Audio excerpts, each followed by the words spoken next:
Bonjour à tous, bienvenue sur ma meilleure chaîne de critique de films. Chaque jour, vous trouverez une nouvelle critique de film préféré ici. Restez en sécurité et profitez-en. Je vais expliquer un thriller d'action de science-fiction appelé Surrogate. Dans un avenir proche, les humains ont créé des robots qui ont remplacé les gens dans la vie de tous les jours. Les substituts, comme ils les appellent, sont contrôlés via des chaises STEM via des signaux neuropathiques. Les humains restent dans la sécurité de leur maison pendant que leurs mères porteuses vivent leur vie. Pour eux, les taux de criminalité chutent et la vie en société s'améliore à mesure que le racisme et la haine diminuent. Environ 98% de la population utilise des substituts, et c'est devenu la nouvelle norme. Récemment, des groupes de personnes, les Druides froides, ont lancé un mouvement contre les mères porteuses. Ils qualifient les mères porteuses de mensonges et de tromperies. Les Druides se sont rassemblés dans de petites zones d'isolement dans les villes du monde entier et sont guidés par le désir. Powell. Lors d'une nuit typique, un jeune homme riche est conduit à travers la ville avec un chauffeur. Il dit à son chauffeur que leur destination précédente, le théâtre, pourrait être un peu ennuyeuse. Le chauffeur suggère le club à la place, et l'homme est d'accord au club. L'homme danse avec des inconnus et une femme attire son attention. Ils se faufilent dans la ruelle pour s'embrasser et une silhouette apparaît. L'homme dit au personnage de partir, l'appelant « rendez-vous ». Les deux sont soudainement baignés d'électricité et la silhouette s'éloigne. Agent Peters. Un agent Greer du FBI arrive sur les lieux et trouve l'homme et la femme porteuse. Un officier de police leur dit que le substitut masculin n'est pas enregistré alors que la femme est attribuée à quelqu'un, mais le propriétaire n'a déposé aucun rapport. Il voit que les mères porteuses ont les yeux brûlés et Greer voit la puce mémoire allumée. Le substitut masculin effraie Greer et Peters se dirigent ensuite vers l'appartement des opérateurs de substituts féminins et l'ont trouvé mort avec son nez. Bloody Greer regarde la dernière chose que la mère porteuse a vue. Et il voit les substituts mâles, les yeux brûlants et brisés avant que l'alimentation ne s'arrête. Respirer, puis rentre chez lui et prend un verre d'eau pour lui-même, révélant que Greer est aussi une recherche. La mère porteuse entre ensuite dans un placard dans les parcs lui-même. Greer se lève alors de sa chaise Steam et jette un coup d'œil à sa mère porteuse. Il sort de sa chambre et entre dans une chambre d'enfant. Il voit une photo de lui et de sa femme avec un enfant avant de fermer la porte. Il voit sa femme porteuse et Greer a suggéré des vacances. Sa femme Maggie suggère qu'ils pourraient emmener leur mère porteuse à Hawaï, mais Greer souhaite laisser les mères porteuses à la maison et qu'elles sortent physiquement. Il dit qu'ils n'ont pas été ensemble depuis un moment et Maggie semble s'énerver. Elle dit qu'ils sont ensemble tous les jours, mais Greer dit que ce sont leurs mères porteuses qui passent le temps ensemble. Maggie insiste sur le fait que c'est mieux ainsi dans un dortoir universitaire à San Diego. Les équipes retrouvent leur ami Jared. Sur son teint chair sans vie et couvert de sang, le chef de la police Andrew. Puis informe la station de la découverte. Ils ont découvert que les deux opérateurs, Jared et la femme opérateur de substitution, avaient le cerveau liquéfié.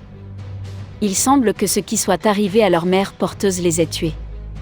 Greer et Peters parcourent les images des mères porteuses et voient un homme portant une arme. Greer dit à Andrew que l'affaire pourrait être un homicide. Ils reçoivent ensuite un appel téléphonique leur disant que Jared est le fils du pionnier de substitution, Lionel Canter. Un reportage révèle que Lionel est considéré par beaucoup comme le père de la maternité de substitution. Il avait fait de son entreprise, Virtual Self Industries ou VSI, l'une des plus grandes entreprises au monde. Malheureusement, il avait été évincé par son associé il y a plusieurs années, humilié et renié par l'entreprise qu'il avait bâtie. Lionel était devenu un téméraire, évitant les yeux du public pendant près d'une décennie. Greer et Peters. Alors rendez visite à Lionel. Ils sont admis et l'un des substituts de Lionel les rencontre. Lionel dit alors au détective que Jerry était séparé de lui depuis le début. Lorsque Jerry est allé à l'université, Lionel lui a proposé d'utiliser l'un de ses substituts. C'était un moyen de tisser des liens pour les deux. Peter souligne l'importance de ne pas permettre à d'autres utilisateurs d'emprunter des mères porteuses enregistrées à d'autres personnes, point final. Puis réitère qu'ils ne veulent pas offenser et qu'il essaie seulement de résoudre la mort par jury. L'interrogatoire de Peter met Lionel en colère, mais Greer essaie de désamorcer la situation, disant à Lionel qu'il sympathise avec lui comme lui. Deux avaient perdu un fils. Lionel fait une pause et se calme.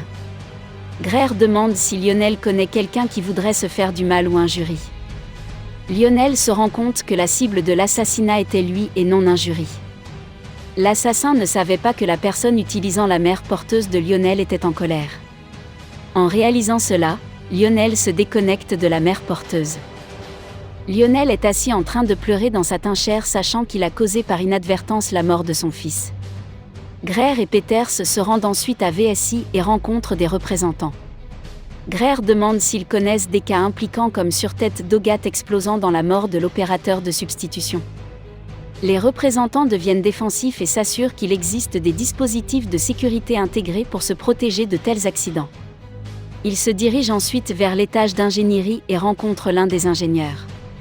Carrier lui montre la puce d'identité frite de Jared sur Hogarth et l'ingénieur dit que la seule chose qui pourrait y arriver est que les circuits se déclenchent tous en même temps.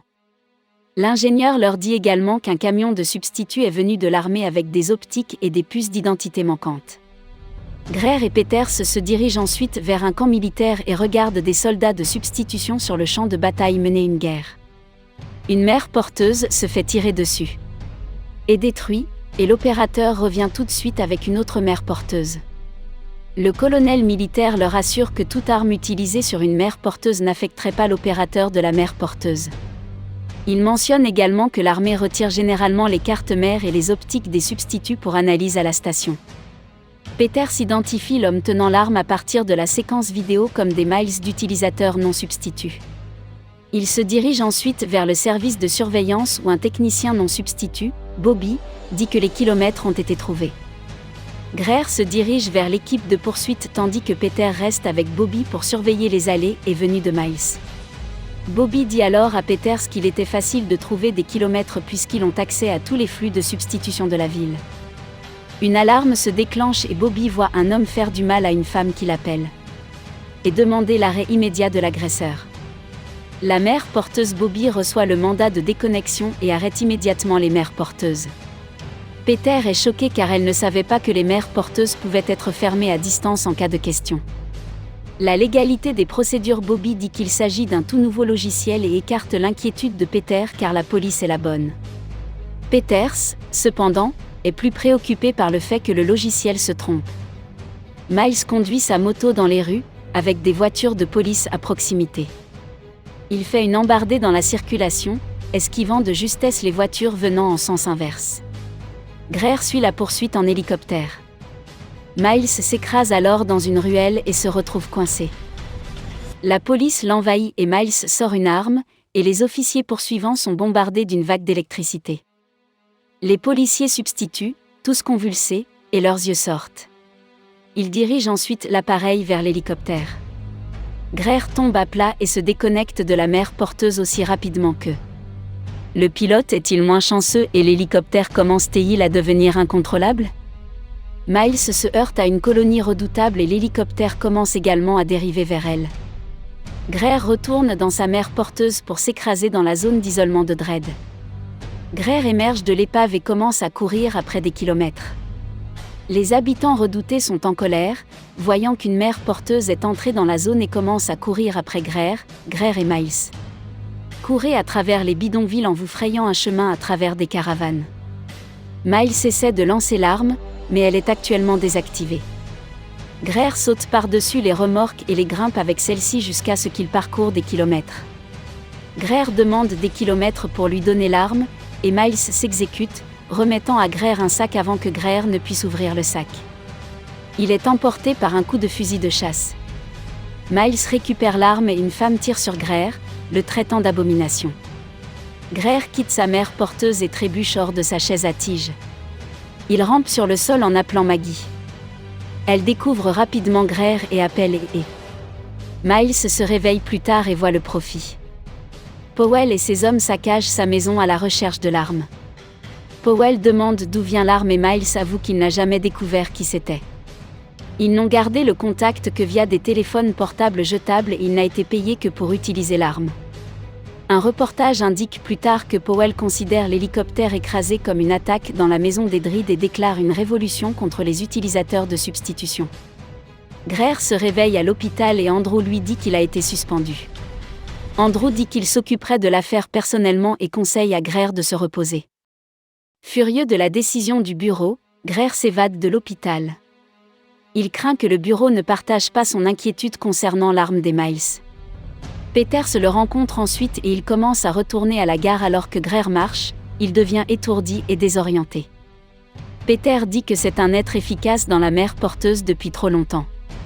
Greer décide de se rendre à la Dread Colony, pensant qu'il entrerait facilement maintenant qu'il n'utilise pas de mer porteuse à l'intérieur, il voit sa mère porteuse crucifiée et découvre que des kilomètres sont morts. Powell parle des funérailles de Miles et rappelle aux participants à quel point la mort de Miles est un signe de véritable humanité, contrairement aux mères porteuses. Greer s'approche de Powell après les funérailles, mais l'homme de main de Powell l'a battu après qu'il ait refusé de partir. Powell reconnaît Greer comme un utilisateur de substitution et lui dit que ressentir la douleur est aussi proche de l'expérience humaine qu'il n'aura jamais. Greer a posé des questions sur l'arme, mais Powell se moque de lui et lui donne une réponse sarcastique. Feuille verte et Powell se dirige vers sa caravane pour récupérer l'arme cachée sous le sol. Une voiture s'arrête derrière Greer. Et il entre. Un jeune garçon parle et se révèle être un autre des substituts de Lionel. Lionel dit qu'il ne peut pas utiliser ses substituts habituels à cause de l'attentat contre sa vie. Il exprime ensuite sa frustration quant à la façon dont l'enquête sur la mort par jury ne mène nulle part. Greer dit à Lionel que les jurés, l'assassin était mort et a été tué par Powell. Free raconte alors à Lionel comment il a perdu son fils dans un accident de voiture et que la pire chose au monde est apparemment de survivre à leur enfant. Lionel conseille à Greer de concentrer son enquête sur l'arme s'il découvre d'où vient l'arme. Il saurait qu'il est l'un des morts de Lionel. Lionel dit que les Dread sont incapables de produire une telle arme car cela nécessiterait beaucoup de recherche. Greer rentre ensuite chez lui et se dispute avec Maggie. Il dit qu'il veut seulement être avec sa femme et Maggie dit qu'elle est là mais Greer dit qu'il veut sa vraie femme, pas une mère porteuse. Maggie dit que les choses ont changé et qu'elle n'est plus la même personne. Maggie s'en va. Greer entre dans sa chambre et se regarde. Elle enlève ses lunettes et se met à sangloter dans sa chaise à tige.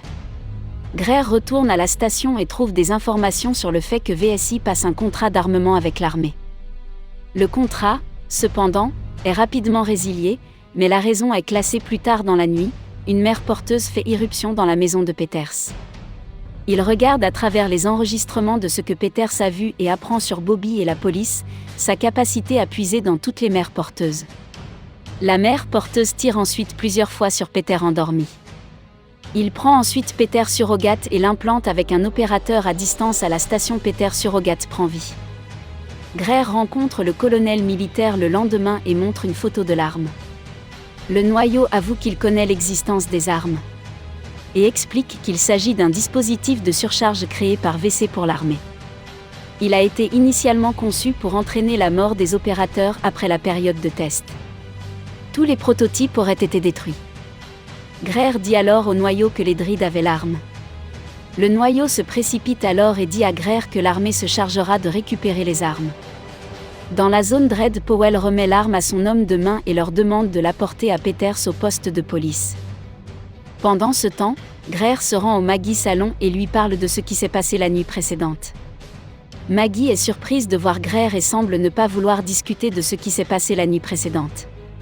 Carrie évoque leur fils décédé et Maggie est frustrée de dire à Greer que la seule raison pour laquelle Maggie est toujours en vie aujourd'hui est à cause de sa mère porteuse, qui lui a permis d'échapper à sa vie. Greer essaie de faire appel à Maggie, mais elle se déconnecte de la mère porteuse à la maison. Maggie prend une bouteille dans une pile de médicaments et la prend. Pendant ce temps, l'armée a lancé une invasion de la zone Dread pour récupérer les armes que les soldats déversent des hélicoptères et les habitants redoutés se précipitent pour cacher Powell et ses hommes de main ont tenté de s'échapper mais ont heurté les soldats. Une fusillade s'ensuit entre les copains et les militaires, mais les hommes de Powell sont maîtrisés presque immédiatement. Powell se fait tirer dessus, et alors que les militaires s'approchent, il voit que Powell, le chef de l'anti-GPA. Le mouvement est lui-même un substitut. Lionel se révèle enfin être l'opérateur de Powell. Greer rencontre qui croit Peters et la mère porteuse révèle que Miles travaillait avec Andrew. Il s'avère qu'Andrew avait engagé Miles pour l'assassiner.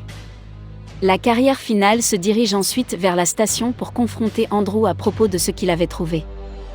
Greer a demandé à Andrew ce qui l'avait motivé à faire tuer Lionel. Brie théorise que VS y a remis l'arme à Andrew. Andrew a engagé Miles pour tuer Lionel, mais Miles finit accidentellement par tuer Jarier alors qu'Andrew détourne le regard. Greer poignarde la mère porteuse à l'arrière de la tête, la raccourcissant.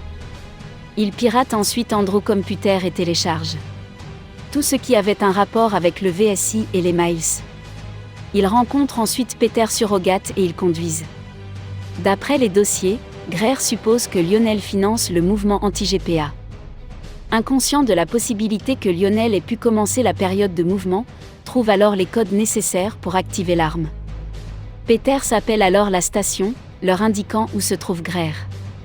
À ce moment, un camion les percute et la voiture est projetée. Peters s'en va avec une arme, mais Greer décide de poursuivre Peters en essayant de l'écraser. La paire finit par traverser des rues animées, écraser des mères porteuses et se fracasser dans d'autres cars. Greer finit par s'écraser contre une vitrine de magasin et Peters obtient. Greer se cache des agents du FBI poursuivant et vole une voiture qu'il appelle Bobby et lui ordonne d'arrêter la mère porteuse de Peter. Mais Peters l'a devancé. Bobby dit à Greer que Peter essaie de puiser dans l'ensemble du réseau de substitution. Andrew se dirige vers le niveau de surveillance et fait face à Peters. Il essaie de parler avec Peter, mais Lionel révèle que le même contrôle que Peter surrogate Andrew résonne avec Lionel.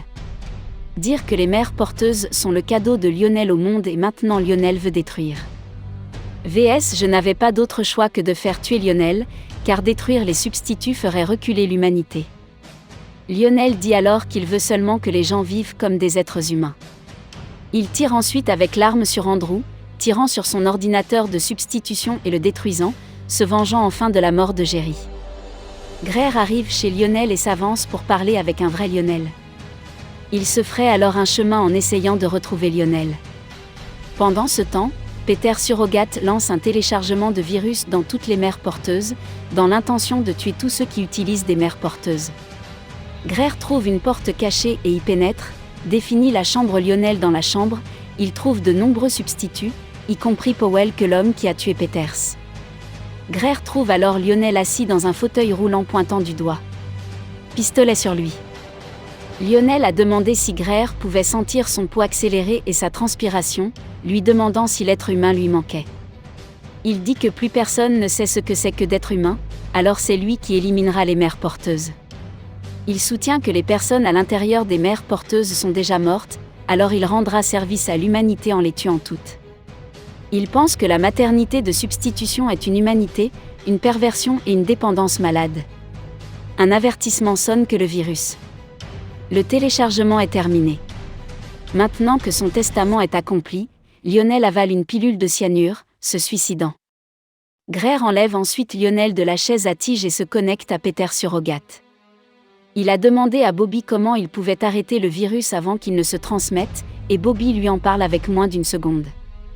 Prior arrête avec succès la transmission, les opérateurs sont en sécurité, mais le virus est toujours actif et détruirait toujours les mères porteuses. Bobby instruit.